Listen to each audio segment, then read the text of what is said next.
मेरो लाला मेरो है, ये कोई नारायण ना है सके, ये कोई परब्रह्म ना है सके, ये कोई विष्णु ना है सके, ये तो मेरे हृदय को स्वामी है।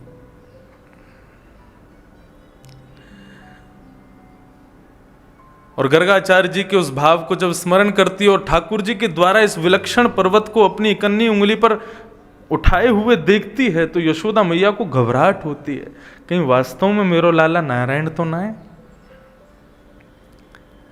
कहीं मेरो लाला परब्रह्म तो ना है। फिर मन में विचार करती है, नहीं नहीं ये तो मेरो लाला ही है, लेकिन फिर आता है कि ये परब्रह्म है।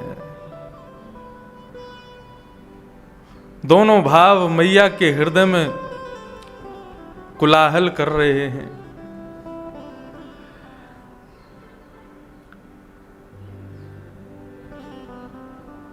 सात दिन सात रात्रि पर्यंत गिरिराज पर्वत धारण करके रखे, तत्पश्चात जब वापस लौट करके समस्त ब्रजवासी गोकुल पधारे,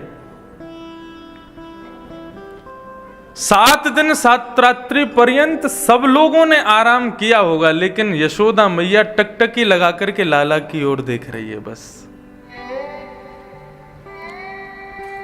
सागरिया बाबा, अभी गोवर्धन में जब मैंने अकिंचन कथा की तो उसमें श्रीनाथ जी के परम सेवक कितने वर्षों तक उन्होंने नाथ द्वारा में लाल जी की सेवा की। उनकी उम्र 92-93 के लगभग है, और सवेरे 4 बजे उठ करके कथा में आ जाते थे। उनने एक इतना प्यारा भाव बताया, बोले लाला ने जब गिरिराज पर्वत उठाए तो गिरिराज पर्वत पुनः स्थान पर पधरावे के बाद सबसे पहले मैया ने लाला को जाकर के अपने हृदय से लगायो, और मैया ने कही लाला तू हार गए हो है ना? बोले हाँ मैया बहुत जोर से दर्द है, रो मेरे हाथ में, 7 दिन 7 रात्रि पर्यंत उठा के रखो ना। तो ये लाला कहाँ लगाऊं, कहाँ मल्लम लगाऊं, कहाँ औषधि लगाऊं, तेरी पीड़ा कैसे दूर होगी? तो बाबा कह रहे हैं 7 बरस के कन्हैया बोलते हैं मुंह को अपनो दूध पिवाए दे, वहां से मेरी पीड़ा दूर रह जाएगी। ऐसे वात्सल्य के स्वरूप हैं लाला। यशोदा मैया पुनः लौट करके जब गोकुल आई है तो रात्रि में शयन कर रही है, लेकिन जैसे ही नेत्रबंद करती है ठाकुर जी का वही गिरधर स्वरूप बार बार मैया के हृदय में प्रकट हो जाता है। भगवान जब मथुरा प्रस्थान कर गए और न जाने सैकड़ों वर्ष बाद, 100 कुछ वर्ष बाद यशोदा मैया से कुरुक्षेत्र में मिलना हुआ ठाकुर जी का। मैया को अपने भवन में बुलाकर के ठाकुर जी समस्त परिवार से मिलवाते हैं। ये मेरी पत्नी है, ये मेरे बालक हैं, 16,108 पत्नियां सब आकर के यशोदा मैया को प्रणाम करती हैं। मैया के नेत्रों की ज्योति अब धीरे कम हो गई है, अति वृद्ध हो गई है। सबसे मिलवा करके ठाकुर जी सबको कहते हैं अब सब जाओ, मोकू और मैया को एकांत में बात करन दो। सब चले जाते हैं, ठाकुर जी मैया के पास बैठे, बहुत बातें होती हैं। तब लाल जी मैया से कहते हैं, मैया तू मोसों इतनो प्रेम करती कि जब भी मैं गैया चरावे जाता हूं, यदि नेक भी विलंब है जाते हो तो पूरे गोकुल में हल्ला मचा देती, पूरे वृंदावन ने अपने सिर पर उठा लेती, मेरो लाला कहां रह गए हो, कहां चलोगे, अभी तक क्यों ना आए हो।